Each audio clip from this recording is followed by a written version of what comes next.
Hey everyone, in today's video I'm going to talk about pessimism and how I think it's a little bit underrated and how pessimism can save you a fortune and maybe one day even save your life. Okay, so in today's video we're going to be following the story of two protagonists, and they are actually going to highlight for us two key lessons. The skill of making money and how that is completely different to the skill of keeping money. Okay, so the two guys that we're going to be following today are a guy called Jessie Livermore and another guy called Abraham Germansky. And the lessons I'm going to be homing in on today are from a book called The Psychology of Money by Housel. So Jessie was actually born in 1877, and he actually was known as a pioneer of the modern day trading. Trading wasn't really a thing, and not in the way that he did it. He essentially started, trading in terms of making money from the stock market, and he was very good at it and actually grew in popularity, so much so that he became known almost like the Warren Buffett is, to us today. He was very well known for this. We're now coming on to like the 1920s. Everything's roaring. Everyone's doing well. People are putting money into the stock market, the roaring 20s as it's known. And it's also the time when ordinary people are starting to become aware of the stock market and the power of the stock market to make a fortune. But unfortunately, it's kind of quick money. So people are actually putting in money, making a fortune overnight. People are seeing their neighbors making money. They're seeing their colleagues making money. And then everybody knows the feeling of FOMO, fear of missing out. It was real then as it is today. So people actually started borrowing money to also participate in the stock market. People are, 10xing their money overnight, and everyone wants in. And, a lot of people did actually make money from borrowing money, putting it in the stock market, quadrupling it, paying it back and keeping the difference, and recycling. And lots of people wanted in. But alas, within the fall of 1929, Black Monday came along and the stock market was absolutely decimated. A third of the value of the entire stock market disappeared, what felt like essentially overnight. There was pandemonium, like chaos on the streets. It was an absolute disaster for most people because, as mentioned, a lot of people, ordinary people, had borrowed money to try and make money off the stock market. They weren't going to make their money back. They had lost their entire life savings and would potentially be indebted for the rest of their life. And unfortunately, because of this, many people actually started taking their lives. Many stock traders, many ordinary people who had traded in stocks saw this as, a reason to end their lives because of the financial consequences.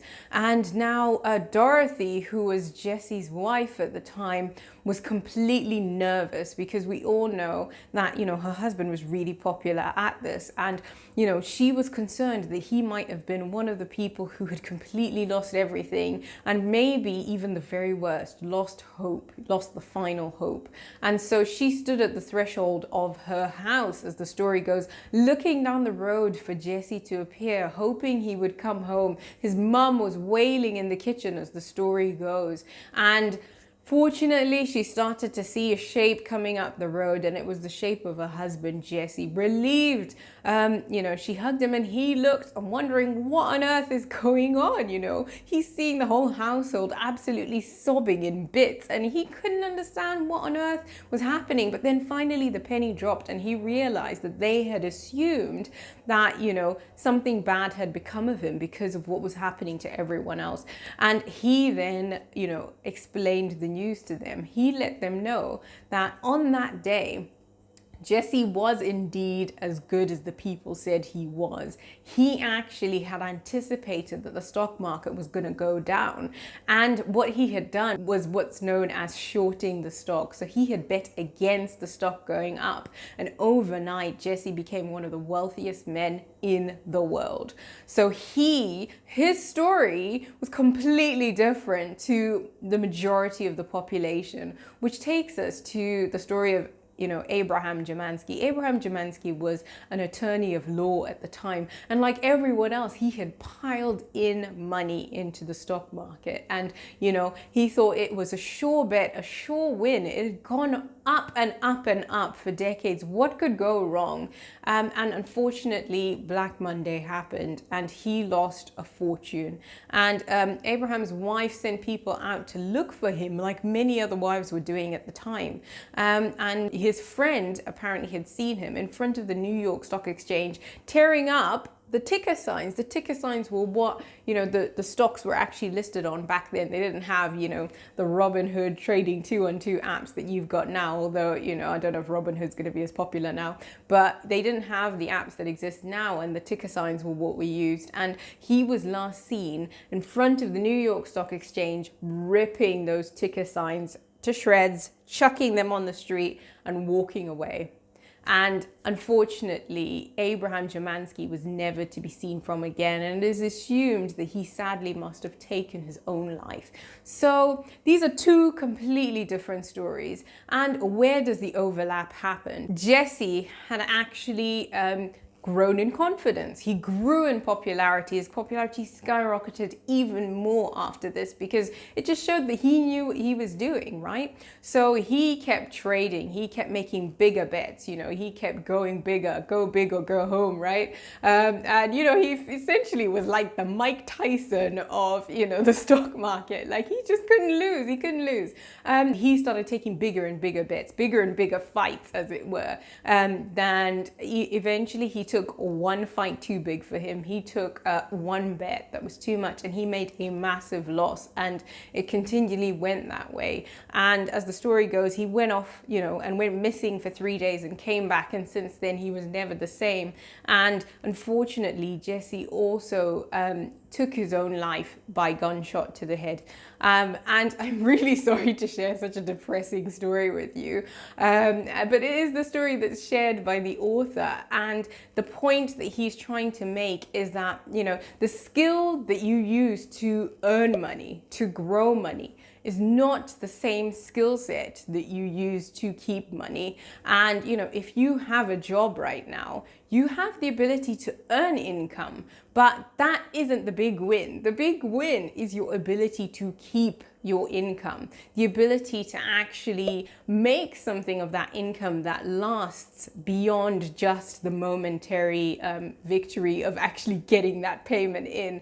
And so he goes on to say that planning is important, but the most important plan is the plan that you have for when the plan doesn't go according to plan.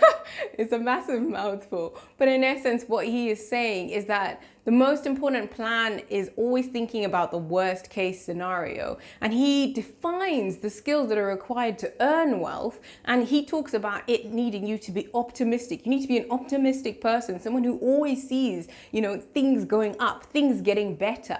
And also someone who's willing to put yourself out there, to go out, put yourself in front of people, take the risk, meet people, network, try and find the new job opportunities. And also the third thing is the ability to actually take risk. And so he highlights these as 3 key actual characteristics for earning money, for earning wealth, for actually getting that income in. But then he goes on to contrast it with the 3 actual opposite characteristics for keeping wealth. And he says keeping wealth actually requires a degree of pessimism, a degree of actually expecting that things won't go as well as you might have thought, or as well as the plan, and always having a contingency for when things go horribly wrong. So if we take an example, if you are purchasing a house, you've spent years saving up money for that deposit, you've spent years, grafting and grinding and not going out to eat and all those things you need to do to save the deposit to purchase a home, and you finally get there and you put the deposit in. What have you actually done as a contingency for the worst case scenario? If you purchase that home and you now have a mortgage on it, have you got an emergency fund for if you lose your job in the first few months of getting that mortgage? What will you do? And all that slog, all that toil all of that work that you've put in to get to that point can be wiped out in a second just for not considering and preparing for the worst case scenario. And so this is the fundamental lesson, you know.